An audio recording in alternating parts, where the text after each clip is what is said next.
Big boss Malayalam season 7 ഫൈനലിൽ എത്തിയതോടെ big boss താരവും യൂട്യൂബറുമായി സായികൃഷ്ണ പറഞ്ഞ വാക്കുകൾ ശ്രദ്ധ നേടുകയാണ്. സീസൺ അവസാനിച്ച ശേഷം ഉണ്ടാകാനുള്ള സാധ്യതയിലെ ഏറ്റവും വലിയ സംഭവമാണ് സായികൃഷ്ണ സംസാരിച്ചത്. അനുമോളെ വിമർശിച്ചാണ് സായികൃഷ്ണ സംസാരിച്ച് രംഗത്ത് വരുന്നത്. ജിഞ്ചർ മീഡിയ എന്റർടൈൻമെന്റ്സുമായുള്ള അഭിമുഖത്തിലാണ് താരത്തിന്റെ പരാമർശം ഇങ്ങനെയായത്. കഴിഞ്ഞ ദിവസം ബിഗ് ബോസ് സീസൺ 7 വിജയിയായി അനുമോൾ വന്നിരുന്നു. ബിഗ് ബോസ് കഴിഞ്ഞിറങ്ങിയതും അനുമോളുമായുള്ള കൂടിക്കാഴ്ചയെ താൻ വലിയൊരു ഫൈറ്റ് പ്രതീക്ഷിക്കുന്നു എന്നാണ് സായികൃഷ്ണ പറഞ്ഞത്. 1,00,000 രൂപയ്ക്ക് PR കൊടുത്തു എന്നാണ് അനുമോൾ തുറന്നു പറഞ്ഞത്. കണക്കുകൾ കേൾക്കുന്നത് 16 ലക്ഷം രൂപയാണ്. പൈസ കുനിഞ്ഞു പിടിച്ചാണ് വാങ്ങിയത് എന്നുമാണ് അനുമോളും അവരും തമ്മിലുള്ള പ്രശ്നങ്ങളിൽ എല്ലാവരും സോഷ്യൽ മീഡിയയിൽ പറയുന്നത്. ലക്ഷ്മി എന്നീ രണ്ടെണ്ണത്തിന് എനിക്ക് സഹിക്കാൻ കഴിയില്ല. അവരുടെ വായിൽ നിന്ന് എന്തൊക്കെയാ വരിക എന്ന് പറയാൻ സാധിക്കില്ല.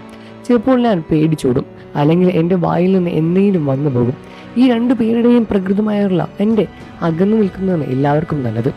നമ്മുടെ ഐഡിയോളജിയും പേഴ്സണലുമായി ഒരു ബന്ധവുമില്ലാത്ത വേറെ ഏതോ ഗാലക്സിയിൽ കിടക്കുന്നവരാണ് ഇവർ രണ്ടുപേരും.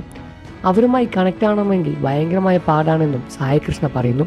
PR കൊടുക്കുന്നത് മോശം കാര്യമല്ല. ബിഗ് ബോസിനും PR ഗുണം ചെയ്യാറുണ്ട്. PR തെറ്റുമല്ല. പക്ഷേ അതങ്ങനെ ആക്കരുത്.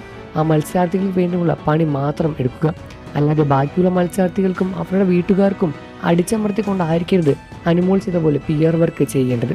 ഇക്കാര്യം അനുവിന് നേരത്തെ അറിയാമായിരുന്നുവെന്നും സായികൃഷ്ണ പറയുന്നു. ഇനിയുള്ള സീസണിൽ ഇത് പ്രതീക്ഷിച്ചാൽ മതി.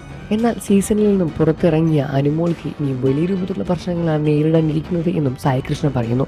PR വർക്കുമായുള്ള പ്രശ്നങ്ങളെല്ലാം തന്നെ അനുമോൾ ഇനി നേരിടാൻ പോകുന്നതേ ഉള്ളൂ. അത് ഉറപ്പാണെന്നും സായികൃഷ്ണ പറയുന്നു. ബിഗ് ബോസ് 6ാം സീസൺ മത്സരാർത്ഥിയായിരുന്നു സായികൃഷ്ണ.